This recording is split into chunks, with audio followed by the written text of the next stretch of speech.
Well, joining me now live in our Lagos studio to discuss this and much more, I have tax expert Wole Ogundare, the managing partner and chief executive officer at Kathina Advisory. Good to have you on the breakfast show this morning. Thank you very much, David. Now, let's start off with the point of view, and I want to know if you share this sentiment, whether or not tax policies or laws are dynamic. Now, taxes ordinarily follow the money, so this reaction from the federal government is nothing necessarily new, but why do we have this backlash? Let me start off with the laws around this issue. So there are tax laws around this issue, which actually helps the government to say, look, if you have a foreign company in your country, you can collect taxes. There are various ways in which the taxes can be collected. There's one they call the deemed profit, and then there's another that says that, look, that foreign company must submit their full audited accounts and, calculate tax and all of that. There are laws around all these things. The challenge that a lot of us have with how it is being implemented, it's in the overall macro policy. So here's the one hand, government is saying that, look, I'm trying to attract investments into the country, from foreign companies. We're looking for, you guys need to bring in presence and, on the other hand, you're not quite clear on how you're going to administer the profit. If I look at the statement made by the vice president, it's not specific. So from a policy standpoint, if I'm a foreign company coming into the country, what I want to hear is that if you have operations ongoing in Nigeria, this is how I will be taxed. That particular statement hasn't come out. Also going to CBN, this is taxation, I don't know what CBN has to do with this, but also going to CBN saying the CBN governor can deem what is, significant presence is also a bit shady. So it all puts it down into, again, macro policy issues where as a country we're not very clear on what we're trying to do. So it's not enough to cite the Finance Act 2019, is that what you're saying? No, it's not enough. It's not, because you see, the more any government is trying to say, look, I'm trying to ensure people comply with taxation, the more a lot more smart people are going to move towards tax avoidance. Well, do you understand the sentiment of government in terms of revenue generation at this point in time? The strategy has to be revisited. It has to increase the tax net, and really, like it's also been said, you cannot move with the aggressiveness that ordinarily would have been on the average Nigerian. So it's now time to look for other areas. Now we have the likes of Twitter, Facebook, Google, and much more. Yeah. So you heard me. So like I said, there are laws around this. So the government is actually right to say, I'm going to collect taxes from foreign companies. The challenge is clarity. The how and clarity around it. How do you think this also affects investors' confidence? Now we have emerging sectors of the economy due to technological advancement. If you talk about cryptocurrency, for example, decades ago, nobody would actually even pay you any audience. So we have sectors of the economy that would continue to emerge, new sectors that will come up with different advancements so far, just like we're saying in ICT as well. How do you think this dampens the sentiment of creating Nigeria as an investment hub? Because we see competition within the West African region, for example, Ghana and the likes of other Francophone countries are having the bigger fishes site the offices there, make much more money there, contribute to the growth of the economy. And Nigeria seems to be lagging behind. Correct. It all boils down to a macro policy. You see, I've said this before a few shows ago. Every country sets up certain macro policies to say, this economy, this is how it's going to run. And it must be clear, and it must be stated, and it must be communicated. What those other countries are doing very clearly is stating exactly what their macro policies are. These are the kinds of businesses we're looking to attract. These are the terms and conditions for them operating in the country. Very, very clear. And then, again, if you look at the overall climate in Nigeria, the insecurity, and all of that, my challenge is that a lot of the people ruling the country are not prepared. You see, I've always said governance needs preparation. We're not prepared. A lot of the people we have in all sorts of roles running the affairs of Nigeria today are not prepared for those roles. So simple things like saying, Mr. President, this is how we see it. He has advisors. To run Nigeria, these are the sort of macro policies that you work, because we're trying to do 1, 2, 3, 4, 5, 6 things. So whenever any government comes and says, look, I have a 7-point agenda, around your 7-point or 12-point or 100-point agenda must sit macroeconomic policies to drive those agendas. The challenge is that there is no macro policy that is exact and is being communicated. That is the challenge. That's why there's so many issues. Even the issue of farmers, herdsmen, all of this insecurity. There is no policy around it to say, this is how we're going to attract issues around grazing and execute all of those things. So as long as we don't have those policies in place and we keep on shifting goalposts, just to suit the situation, we'll never make a headway.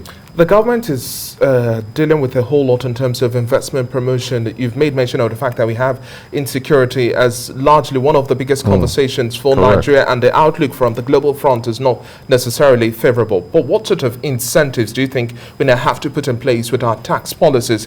Because if you go by the Finance Act as well, we've seen other climes where we still had introduction of incentives and waivers, but we are not having new incentives, we are not having new waivers, and we are not also having new taxes. Yes. So we're in a fit. When you see, let me repeat what I've just said in a different way.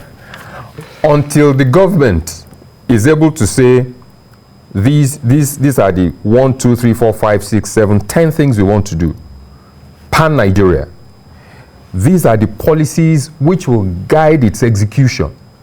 The challenge is we keep on talking about the things that we want to do.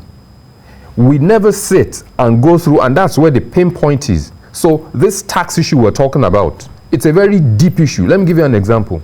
A foreign company comes into the country.